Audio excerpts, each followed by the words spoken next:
Guys, luto tayo ng pancit indomie.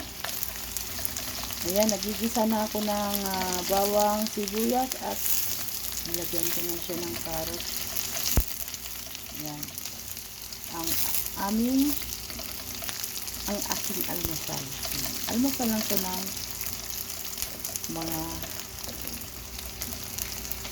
OFW. Katulong. Madaling salita. At nagpakulo na rin ako ng tubig, guys. Nagpakulo na ako ng tubig. Dahil ilalagay ko na tong Indomie Pancit Canton. Ayan guys, nakikita nyo, no? Binuksan ko na. Ayan. Bali, dalawa ang ilalagay kong Indomie.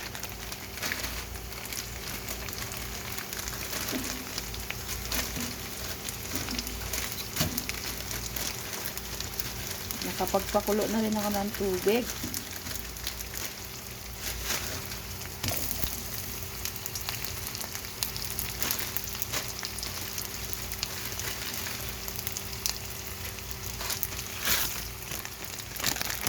Wala, nailagay ko pa yung kanyang ingredients, oh. Naibuhos ko. Ang hirap talaga, guys. Ang mag-isa lang ang humawak ng cellphone, guys. Wala ka bang ano ba? Diba? Ganun lang yun, guys. Ang pagluluto. Isang kamay lang. Para makapag-vlog lang tayo, no? Ayan.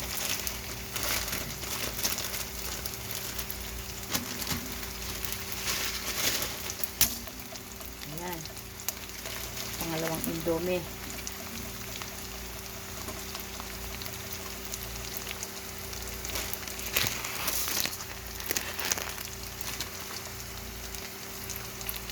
Lakan nyo to. Lakan nyo na. Kasi kuhanin din tubig na mainit, eh.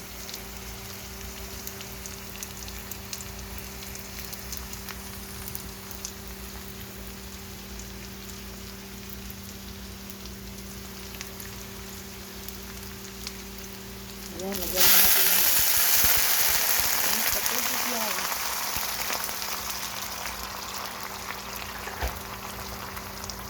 Tapos, lagyan ko pa siya ng bechin. Dagdagan natin kasi para lalong sumarap. Bechin yan, guys.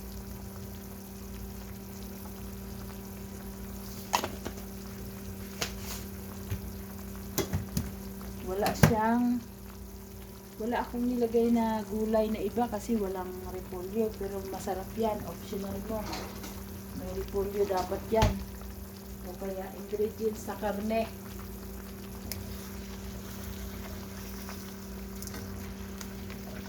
Para kasalaman natin ang apoy.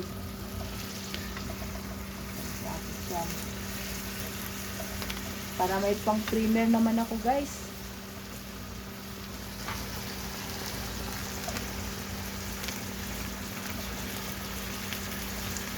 I-primer ko to. Sana mapanood ninyo ang mga gustong malaman kung paano ang technique para lalong sumarap ang Indomie Pancit Canton. Kadalasan kasi niluluto natin ng diretso lang. Pero ito, guys, pinisa ko siya sa sibuyas, bawang. Ayan. Nakita nyo, nilagyan ko siya ng bechin para lalong sumarap. At syempre, ilagay ko ng kanyang ingredients ngayon. Itong ingredients niya, guys, na kanina sumama pa sa akin. Kung gusto nyong lagyan pa ng mahanghang, ito. Pero kung ayaw nyo, ito naman. Ano lang siya, pinakalasa niya. Kaya, hindi kami kumakain ng manghang, guys, eh. Baka umusok yung aming puwet. Ilagay naman natin itong kanyang ano din. Soy sauce. Soya niya yan. Soya. Kailangan ilagay rin natin para sumarap. Kasi yun naman talaga ang kanyang ingredients. At itong kanyang pabango. Siguro olive oil yan. Meron pang isa. Siyempre, hindi natin kailangan kumpleto kasi dalawa ang nilagay natin ingredient. Ilagay din natin ang pangalawang ingredient niya.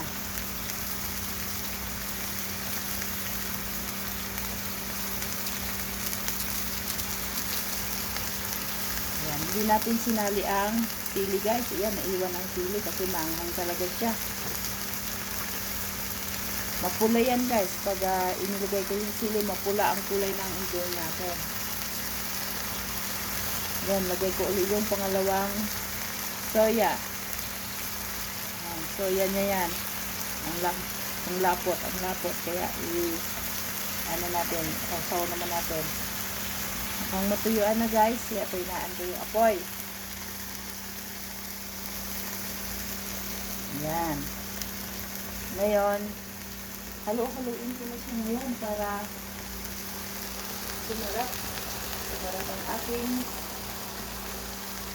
almusal na Indomie Pancit Canton. Ayan mo lang guys, kung gusto niyo magluto ng Indomie, kung meron kayong mga tira-tirang karne dyan, ikisa nyo sa bawang sibuyas ang karne, tapos maglagay rin kayo ng parang tunay na pancit pa sa atin.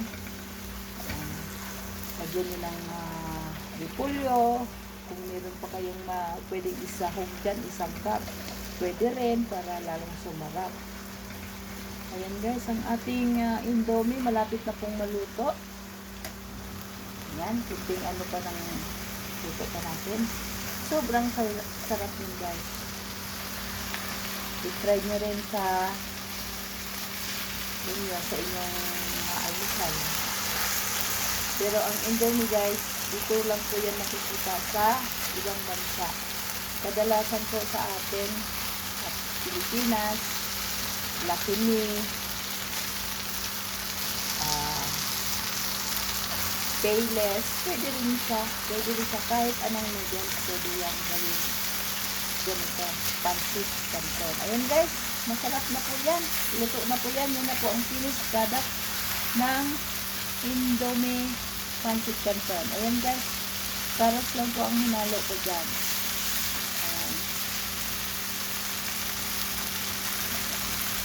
See you on my next vlog guys. Thank you for watching. I love you all and God bless. Keep safe po sa ating lahat. Bye bye!